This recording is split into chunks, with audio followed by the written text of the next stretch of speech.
Welcome to our channel. ఈరోజు జొన్నలతోటి దిబ్బ రొట్టె మరియు ఊతప్పం ఎలా చేయాలో చూపించబోతున్నాను. దానికోసంగా నేను 1 కప్పు మినపగుళ్ళను తీసుకుంటున్నానండి. వీటిని 2-3 సార్లు వాష్ చేసుకొని ఒక 4 గంటల పాటు మనము నానబెట్టుకోవాల్సి ఉంటుంది.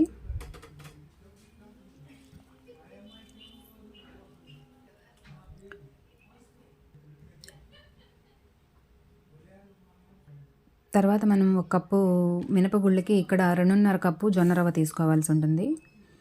ఇక్కడ నేను తీసుకున్న జొన్న రవ్వ వచ్చేసి కొంచెం లావుగా ఉందండి. మనకి ఇడ్లీ రవ్వ అంత సన్నగా ఉన్నదైతే మనం గ్రైండ్ చేసుకునే పని ఉండదు. ఇది లావుగా ఉంది కాబట్టి దీన్ని గ్రైండ్ చేసుకోవాల్సి ఉంటుంది. నేను ప్రాసెస్ చూపిస్తాను చూడండి. 2.5 కప్పు తీసుకున్న తర్వాత దీన్ని నేను 2-3 సార్లు వాష్ చేసుకున్నాను. వాష్ చేసుకొని ఇట్లా వాష్ చేసుకున్న తర్వాత 8 గంటల పాటు నానబెట్టుకోవాలండి. ఇలా నానబెట్టుకున్న జొన్న రవ్వని నీరంతా ఇట్లా పిండేసి మనం మిక్సీ జార్లో వేసుకోవాలి.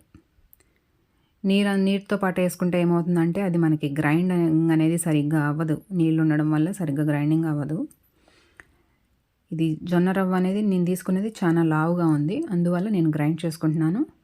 మీరు ఇడ్లీ రవ్వ అంత సన్నగా ఉంటే మాత్రం గ్రైండ్ చేసుకునే అంత అవసరం ఉండదు, డైరెక్ట్గా వేసేసుకోవచ్చు.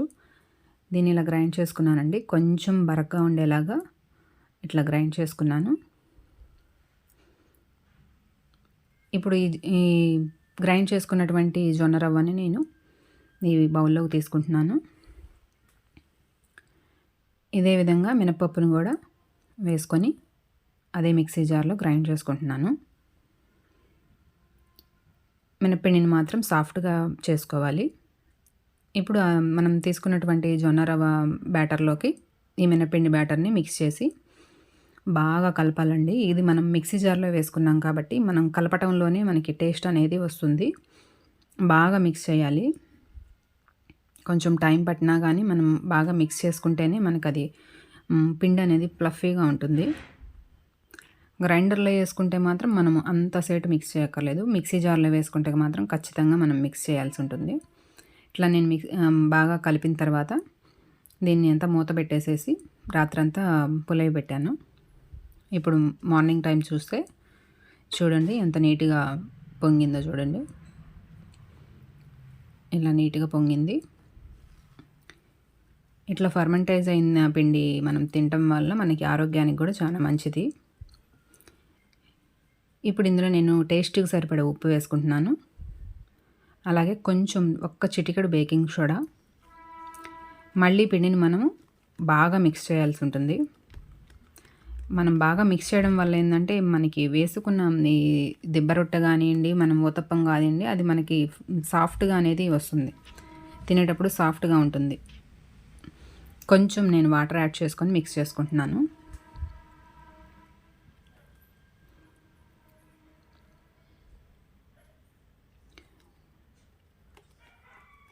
నా వీడియోస్ కనుక నచ్చుతున్నట్లయితే ప్లీజ్ సబ్స్క్రైబ్, ప్లీజ్ సపోర్ట్ మీ అండి.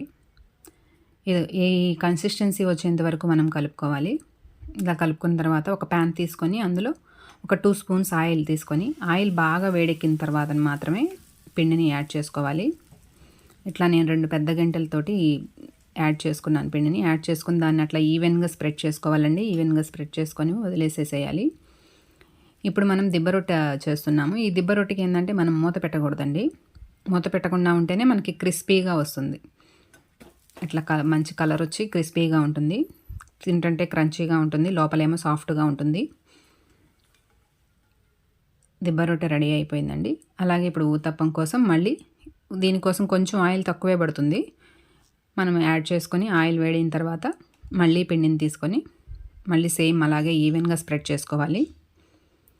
ఈవెన్గా స్ప్రెడ్ చేసుకున్న తర్వాత మనం దీనిపైన సన్నగా కట్ చేసుకున్నటువంటి ఉల్లిపాయలని, పచ్చిమిర్చి, క్యారెట్ ఇవన్నీ రెడీగా పెట్టుకొని 1 బై 1 ఒక్కొక్కటిగా మనము యాడ్ చేసుకోవాలి.